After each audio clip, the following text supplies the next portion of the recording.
Hi everyone, I'm Janela Diaz and I'll be your speaker for today. So, konting disclaimer lang, palagi namin sinasabi ni Ate Jane, hindi po kami pastor and I won't be preaching today. Instead, I'm just going to share an insight that I've already shared last 2020 na promise kong i-apply noong 2021 at nakalimutan ko pero tinry ko ulit noong 2022. Tapos totally nakalimutan ko noong 2023 at na-rediscover ko ulit ngayong 2024. So, ganun po ako ka-distracted. So, nakakatawa man, pero nakakasad din at the same time. Kasi kung na-apply ko na yun before, di sana yung 4 years na yun, focused na ako dun sa great work ko. But, hindi ganun yung nangyari. So, andito ulit tayo ngayon at aalalahanin natin yung insight na yun. So, hindi naman sa pagmamayabang, pero I think I'm the most distracted person in this room. Hindi sa pagmamayabang. Kasi alam niyo ba yung morning ko, pag matutulog na ako, sabihin ko, bukas, gagawin ko yung trabaho ko. So, nakalista yan. May to-do list na ako. So, sa morning, okay, pumped up. Oy, magagawa ko to. Ang dami kong energy. Tapos, pagka-breakfast, inantok si ate niyo, girl. Binawasan ko na yung to-do list ko. Kasi, para hindi naman ako ma-disappoint, bawasan na natin. Tapos, maya-maya, upo na ako. Then, kailangan ng magsalang ng labahin, magwalis, or pakainin yung bebo. So, gagawin ko yon. Tapos mamaya, may magchat-chat. So, magre-reply naman ako. Tapos may makikita akong post sa FB na medyo na-trigger ako. So, magmumukmuk naman ako. Tapos lunchtime na kailangan ko nang mag-prepare ng food. Tapos, pagka-prepare ng food, inaantok na ulit kasi kumain. So, nag-nap ulit. Tapos back to work, gaganahan for a few hours, then may magchat-chat ulit. So, alam niyo na, yung cycle na yon. Tapos matatapos na yung araw na wala na akong nagawa.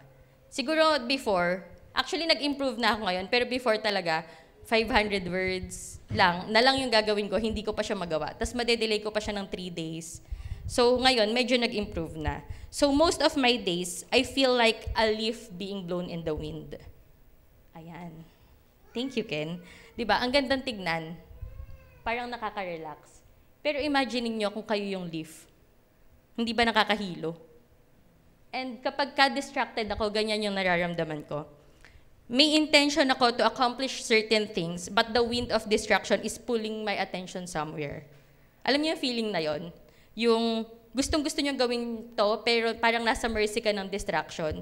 Na kapag may external forces na nagpe-prevent sa'yo from doing kung ano yung kailangan mong gawin for that day. Yung feeling niyo na masyadong maraming nangyayari sa paligid niyo na pinupul kayo sa lahat ng directions, left, right, and feeling nyo, yung external forces na yun yung nag-determine ng direction ng life nyo or ng day nyo. So, kung student ka, you try to stick to a study schedule. Gusto mong matulog ng maaga para hindi malate sa class kinabukasan. Pero biglang may bagong project, may magchat-chat na friend, or may social obligations ka, kailangan nating maging social, di ba? So, you go with the flow, you go with the wind. And ang ending, hindi mo pa rin nagawa yung kailangan mong gawin. Or maybe you're a mom, na sabi mo, magiging mabait na mama ko, hindi ako magsusungit. Or magiging focus na mama ko, hindi ko hahayaan yung mga anak ko na parang unattended. Pero may worry ka, may insecurities ka, tapos may marinig kang comments na yun na yung nag-feel ng head mo, tapos ang ending, masungit ka sa mga anak mo. Diba? Or maybe you're a dad, na you have these financial concerns, you have these work responsibilities. Ang gusto mo sana maging present dad sa kids mo, pero these things, they pull you away, they pull your attention away from your intention. Or maybe it's about everyone who wants to be financially stable, pero ang daming needs, ang daming wants na gusto nating bilhin, na gusto nating isuot, na gusto nating ma-experience. Or maybe you're just like me, who just want to get through the day na productive. Yung ma-feel mo lang na may nagawa ako ngayong araw na to. Not wasting your life day by day, not losing your day to social media, to negative self-talk, to a noisy environment, or to daily errands or unnecessary interruptions. If nakarelate kayo sa isa sa mga yon, then it's about time that we do something about those distractions. So, nag-search ako and merong mga 2 famous tips for handling distractions. The first one is, i-turn off nyo daw yung distractions nyo. Diba? Essentially, they are telling us, avoid distractions, eliminate nyo yan. In the famous words of our mothers, kaka-cellphone mo lang kasi yan. Diba? Parang andali, no? O sige, i-try natin i-turn off yung phones natin. Mawawala yung social media. Mawawala yung internet, yung movies. Pero paano mo ito-turn off yung ingay ng kapitbahay? Paano mo ito-turn off yung init, yung tahol ng aso, yung chismis ng kapitbahay nyo?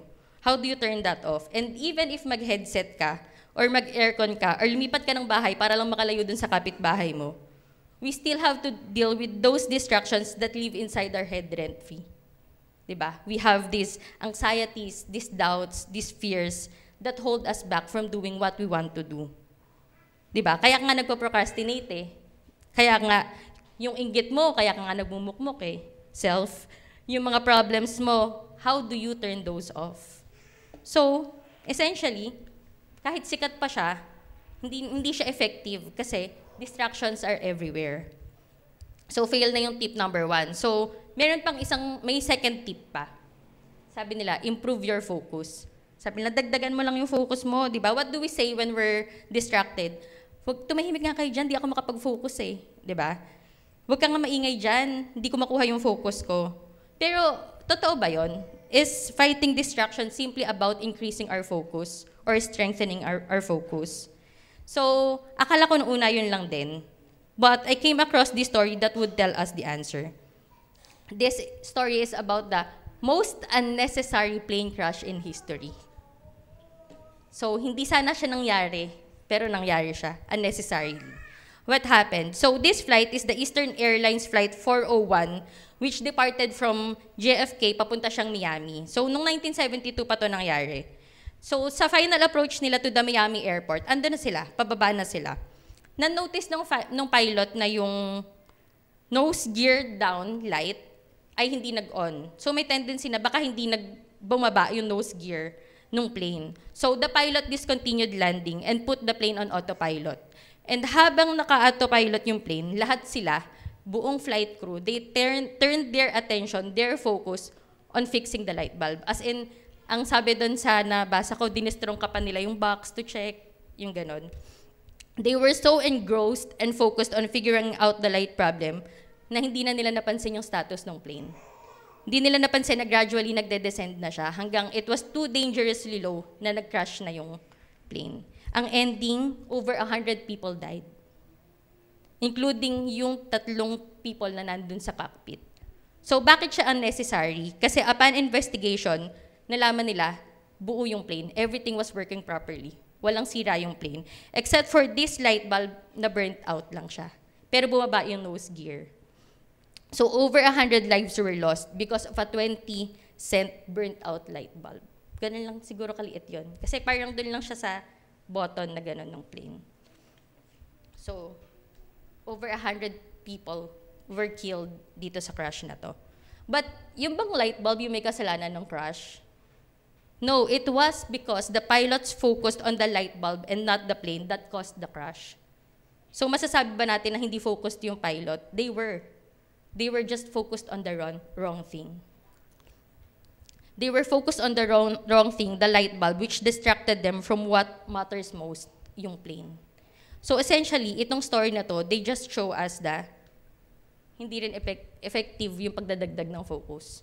Because essentially, you can be completely focused yet thoroughly distracted if you are looking at the wrong thing. Pero itong story na to, it's also showed us one thing, yung totoong definition ng distraction. It showed us that distraction is confusion about what matters. Kapag distracted tayo, hindi natin alam kung ano ba yung importante at that moment. Hindi natin alam kung ano yung bagay na dapat i-prioritize. When you're distracted, nako-confuse ka about which thing to prioritize at the moment. May labanan ng urgent versus important, immediate versus ultimate, short-term versus long-term, and what matters at the moment versus what matters most. And we get confused. Kapag confused tayo, as humans, we often reach for what's easier or what feels good. So drawn tayo sa pagsasatisfy ng desire natin to buy things kapag nako-confuse tayo over our savings and our health. We also avoid those fears, yung doubts and discomfort, kaya nga tayo nagpo-procrastinate over accomplishing our goals. And also, we prioritize our need for self-preservation Over-connection, kaya nga ina-avoid nating maging vulnerable. Because we focus on things that seem to matter at the moment, these seemingly simple distractions become fatal distractions. The distractions that can cost your life, both figuratively and literally. It can cost us relationally, professionally, and worse, spiritually. It can lead to ruined marriages, failed dreams, unfinished work, and unrealized opportunities and capabilities. Kaya nga importante for us, especially as Christians, that we manage our distractions, because if we don't, we will end up wasting our time here on earth. And before we know it, para kayong ako. Lumipas na yung days, yung weeks, yung months, and yung years, wondering, anong nangyari? Paano ako nakarating dito? How did I get here? How did I end up living a life na hindi naman yun yung gusto ko? Gusto ko mag-save, pero bakit may utang pa ako ngayon? Gusto ko lang naman maging mabait sa mga anak ko, pero ba't ang layo ng loob nila sa akin ngayon? How did I end up living a life na I don't want to be in the first place? Na wala tayong narating, or worse, napunta pa tayo sa isang place na negative pa than before. So, paano natin ma-overcome tong distractions na to? How can we stop being like the leaf blown in the wind, and how can we take charge of our own lives? So, itong story nito, mahirap siya, pero itong story na to, it proves to us na kaya natin siyang gawin. Kasi itong character sa Bible na to, he has all these external circumstances working against him, and ang dami din niyang distractions. But despite that, he was able to accomplish his great work. So the story I'm going to share with you is about Nehemiah. And gusto ko si Nehemiah simply because yung story na to, yung few stories sa Bible na walang miracles. This story is just simply about a regular guy na naka-accomplish ng great things because of his hard work, his prayer, his focus, and behind-the-scene divine intervention. So I believe na parang mas relatable siya for most of us. So before I dive into the main verse, bigyan ko muna kayo ng short background about the story. Around 586 BC, the Babylonians destroyed Jerusalem and kinapture nila yung mga Jews. After 50 years, the king of Persia conquered Babylon and allowed the Jews to go home. So hinayaan niya, if gusto niyong umuwi, go. And the first wave, may first batch who went home, they restored the temple kasi sinira din yun ng Babylonians. Kaso, they failed into sin. Yung naging lukewarm yung faith nila, na yung mga practices nila nahaluan na ng ibang religious practices. So, a second wave was sent to teach the law of God to people in Jerusalem to restore their relationship with the Lord. Tapos, yung second wave na yon, nag-fail din sila. So, a few of them went back to Persia, and this is where Nehemiah's story starts. During this time, si Nehemiah ay nag-work as a cupbearer to the king of Persia.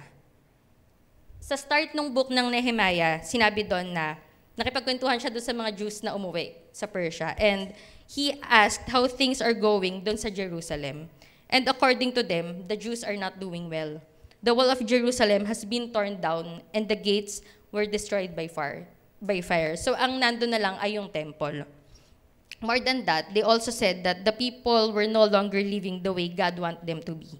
Meron silang religious customs and practices na pinapractice na hindi na in accordance to God's law. So upon hearing this, Nehemiah sat down and wept. For days I mourned, sabi niya. He was so distraught. He was devastated. He was grieving for his fellow Jews, and he was like this for days yung sabi dyan. Pero as we go on, malalaman nyo na hindi lang siya days, 4 months at I think siya na sobrang bigat ng loob niya. To the point na one day, nung nagsiserve siya doon sa king, napansin nung king na, "Uy, parang malungkot ka." So ganun siya kalungkot, dinala niya pa sa trabaho yung lungkot niya. Kasi di ba hindi normal na haharap ka sa king ng hindi ka masaya or hindi ka normal. But si Nehemiah, sa sobrang bigat ng loob niya doon sa nangyayari, humarap siya dun sa king nang hindi ganun ka-okay. And the king, sa sobrang lungkot niya, napansin nung king. So, bakit ka malungkot? Sabi nung king, wala ka namang sakit. You must be deeply troubled. So, sabi ni Nehemiah, How can I not be sad for the city where my ancestors are buried in ruins and the gates have been destroyed by fire? He was saying to the king, bakit di ako malulungkot? Parang for him, hindi option na hindi siya malungkot. It was a deep burden for him na ganun yung kinalalagyan ng mga tao ni God, nung people ni God. The people of God shouldn't have to experience that. It shouldn't be that way. So the king, moved by Nehemiah's deep sadness, he asked, so how can I help you? Nehemiah asked the king if pwede ba siyang ipadala ng king to Judah so he can rebuild the wall. At hindi lang yon. Since 4 months siyang malungkot, nagplan and nagpray na rin siya along the way. And he provided the king with a list of letters and kung kanino i-address para sa safe passage niya to Jerusalem. And meron na rin siyang listahan ng mga kailangan niya para gawin yung wall. So, surprisingly, the king allowed him to go, and he provided him with everything he asked for, the letters and the materials, and so off he went to Jerusalem. Pero pagdating sa Jerusalem, hindi pa rin smooth sailing lahat for Nehemiah. Kasi pagdating niya doon, he has to deal with his lack of knowledge, kasi first time niya pumunta sa Jerusalem. So yung logistics, medyo off pa for him, hindi pa niya alam yung gagawin. In fact, doon sa Bible story, sinabi pa doon na he took days, hindi pa niya sinabi agad doon sa mga people yung plan niya. Instead, nag-take siya ng time to go around, to familiarize himself, kasi nga hindi pa niya alam yon. And more than that, he also met a resistance from the Jews. Kasi syempre, ikaw ba naman, sanay ka na doon sa nakagawian mo, then someone would come and would try to change all that. So may resistance from the very people he's trying to save. And of course, he was met with threats, ridicule, and criticism from the people around Jerusalem, outside Jerusalem, na nagbe-benefit with the walls being destroyed. But he addressed it one by one. Hindi ko na ikukwento kasi hahaba yung story. But he kept on doing what he needed to do, not being faced by the distractions, by the threats, by the ridicule, the criticism that he encountered along the way. Pero nung matatapos na, nung yung wall ay almost done na, tapos ang wala na lang ay hindi nila nailagay pa yung door, humirit pa yung mga enemies. Kasi alam nila na kapag ka na-close na ni Nehemiah yung door, secured na yung Jerusalem. So, they tried to distract him with an invitation. They asked Nehemiah to meet them at one of the villages in the plain of Ono. Kailangan nila kasi ma-distract si Nehemiah para hindi matapos yung gates, para hindi ma-secure yung Jerusalem. So, anong sabi ni Nehemiah with this distraction? For me, ang important nung next verse, kasi doon pinakita ni Nehemiah yung reason kung bakit niya, why he stayed the course, what kept him going, how he stayed on track. Ito yung secret niya to managing the distractions that came his way. So ito yung verse na nadinig ko noong 2020, na thankfully nadinig ko ulit ngayon. And ito yun, sabi niya, I'm doing a great work and I cannot come down. He was doing a great work and he cannot came down. Alam niya what matters most. Hindi katulad ng mga pilot na na-confuse sila. Nehemiah knew what mattered most. It was his great work. He didn't budge, not even an inch. He continued working and building the wall. But his enemies also persisted. They sent him the invitation 4 more times, and the answer is still the same. I'm doing a great work, and I cannot come down. Nehemiah, by no means, wouldn't be dragged away from what he's doing, from the most important thing that God wants him to do, his great work. So, what happened? So, the wall was completed on the 25th of Elul in 52 days. He was able to finish the wall in just 52 days. The wall na hundreds of years nang nasira. The wall na tinry na ring i-rebuild ng ibang Jews na nagpunta doon. He finished it in 52 days.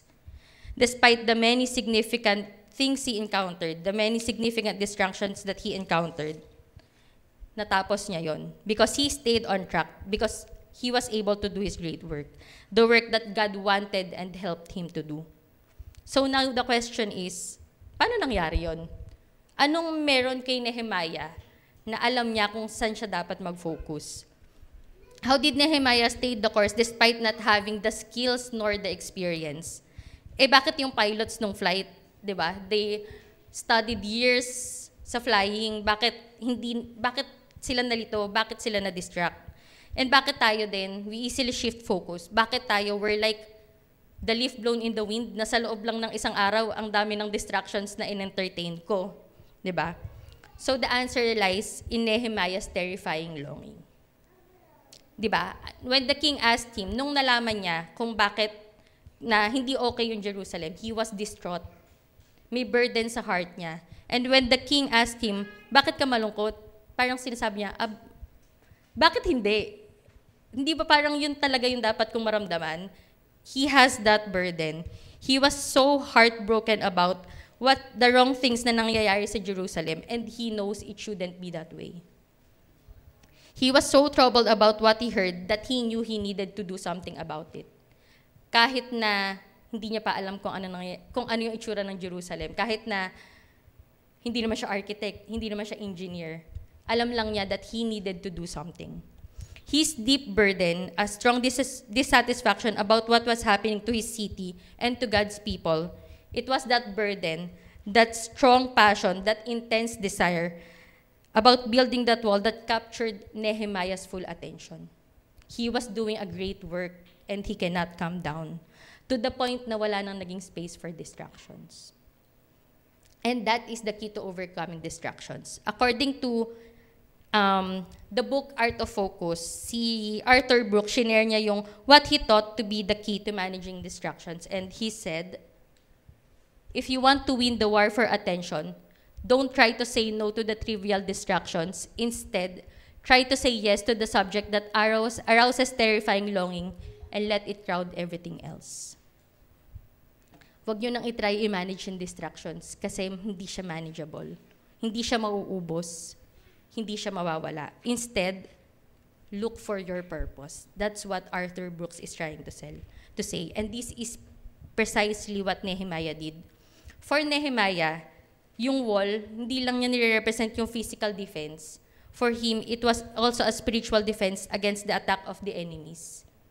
He knows that the rebuilding of the wall was critical for the restoration and spiritual revival of God's people. And because he knows na yung nangyayari sa Jerusalem breaks God's heart, it breaks his too. And he has this strong burden to do something about it. So he said yes to that subject that arouses terrifying longing. And along with that, in-name niya yung life niya. Nag-decide siya na ito yung magiging life's purpose niya. He aimed his life towards something so significant, so bigger than him, that he can't calm down. That he just can't simply ignore it. Pansinin nyo, nung binigyan siya ng invitation, di naman niya sinabing, anong meron? Diba? He didn't even bother asking or entertaining that distraction. Instead, inirefocus niya yung sagot niya to what mattered the most, yung great work niya. He kept redirecting his focus on his great work, making it so big that the distractions became irrelevant. His burden, his terrifying longing, served as the essential fuel, hindi lang sa pag-empower ng vision niya, but also for sustaining his focus. And it kept him on course and allowed him to do his great work. That's because our terrifying longing, the burden that God has put in our heart, it anchors our focus to what matters most. If distraction is essentially confusion about what matters, then the best antidote for it is your burden, is following your burden, because it clarifies and shed lights to the most important thing in our lives, our purpose, our great work, the work God has intended for us to do. Our terrifying longing, the burden God has placed in us, helps keep our eye on the ball, on what's important. It serves as a guiding light and gives our lives direction and meaning. It leads us to our purpose na nagpo-provide ng clarity sa atin, making it easier for us to prioritize our time and energy on activities, people, emotions, or feelings that align with our great work, the mission God has intended for us. Without it, kung walang burden si Nehemiah, madali lang din naman talagang mag-fall sa distraction. Just like the pilots on the plane, just like us every day. Without a clear sense of purpose, it's easy to feel adrift, lacking direction and motivation, making us susceptible to distractions. Di ba? Pag hindi mo alam kung ano yung kaya mong gawin, susunod ka lang sa lahat ng magka-come your way.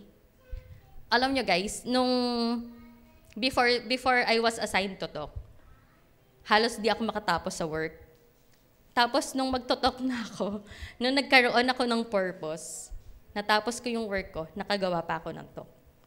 I mean, it's a simple thing, but it just shows na pag may purpose ka, may direction yung mga activities mo. So if you find yourself stuck, distracted, and powerless over your life, feeling mo, ikaw yung dahon na gumaganon-ganon lang sa life mo, then the existence of distraction might not be your problem. Essentially, it's the absence of a compelling purpose, a subject that arouses a terrifying longing. Distractions in itself, hindi siya problema. Kasi meant na may distraction sa life natin. It's actually a side effect na merong kulang sa life natin. Us being distracted is a sign that we lack a meaningful purpose or a goal in our life. Kasi if we don't have that one thing that profoundly resonates with our values, with God's values, we don't have that one thing that would anchor us to what matters. So what can we do? Instead of monitoring our social media usage, try to work on something that arouses your terrifying longing. Instead of soundproofing your room or tinatry mong isumbong sa guard yung kapitbahay nyo, dedicate yourself to pursuits so essential that you just can't afford to ignore them. Instead of looking for hacks to increase focus, work on things that are so significant, so valuable, so meaningful that they demand your undivided attention. So you won't leave any room for distractions. So instead of asking yourself if you should log out of Facebook or not, the most important question you should ask yourself is, are you doing your great work? Are you doing something meaningful, something purposeful that's so big na hindi mo na-afford tumingin sa distractions? Are you working on something so significant that you can't afford to think of anything else?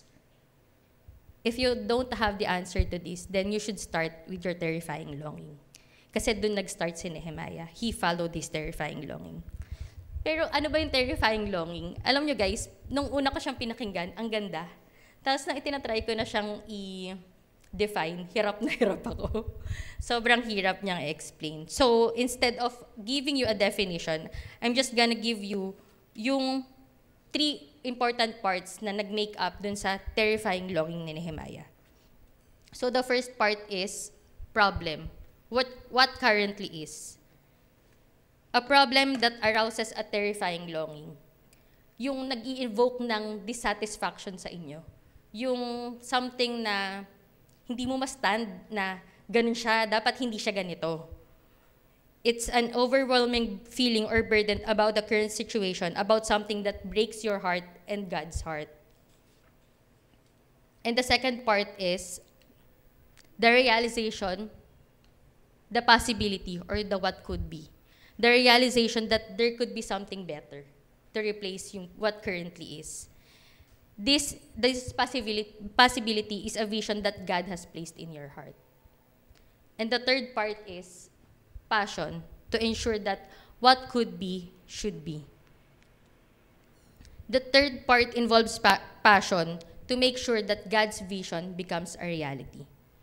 Having the burden and seeing the vision God gave you, bibigyan kayo na ng intense desire to do what He wants you to do.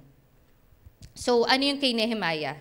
For Nehemiah, his problem was, his nation was in ruins, yung destroyed walls, and God's people are no longer following His law. Yung vision niya is, mabuild yung wall, fortified wall, so that mapoprotect nun yung people, mabibring back nun yung glory ng Jerusalem, and ma-reaffirm yung faith ng people kay God.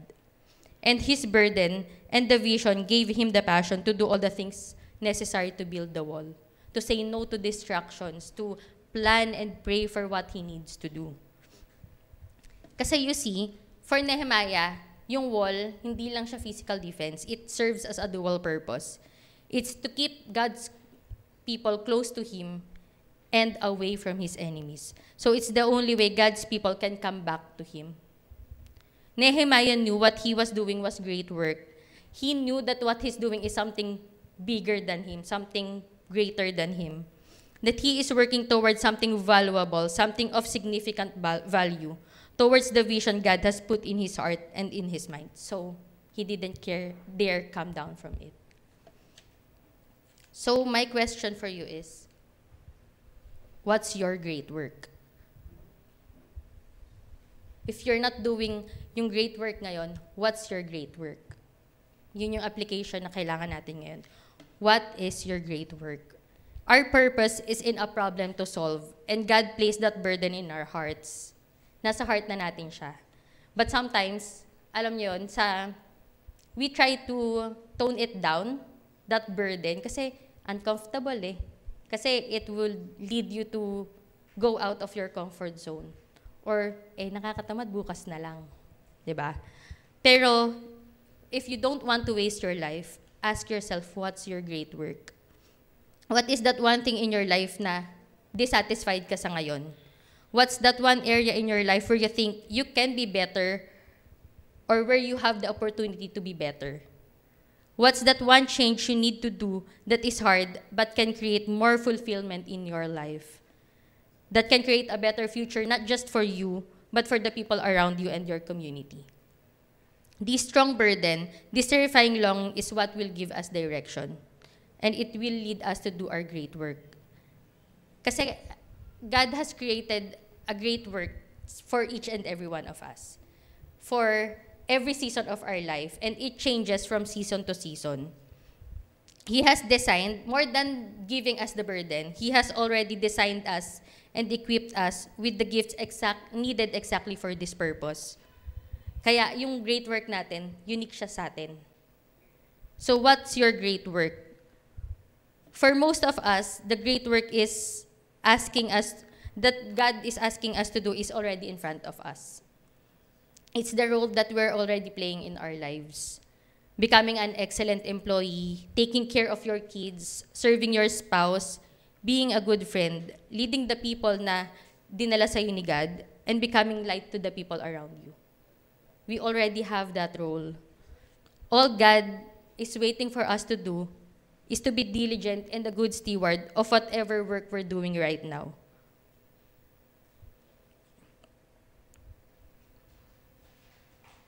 All He needs us, ang hinihintay lang niya sa atin is for us to provide that work undivided attention, to make that good work become great work.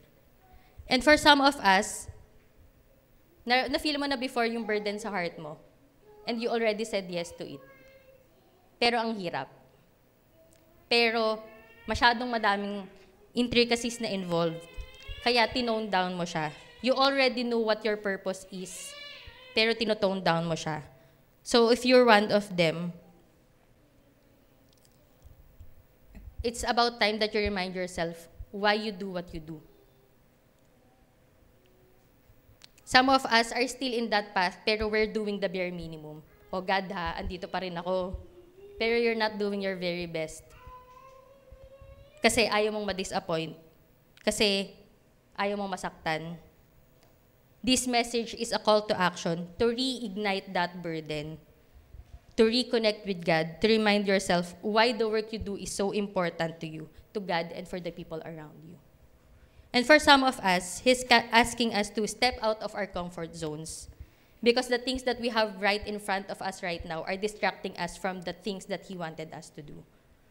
If you feel the burden to manage your finances differently, or you feel a call to shift to a different career, or try out a new thing or a new environment, and you're currently being distracted with fear or anxiety, allow that terrifying longing to equip you, to drive you, to push you to doing your great work.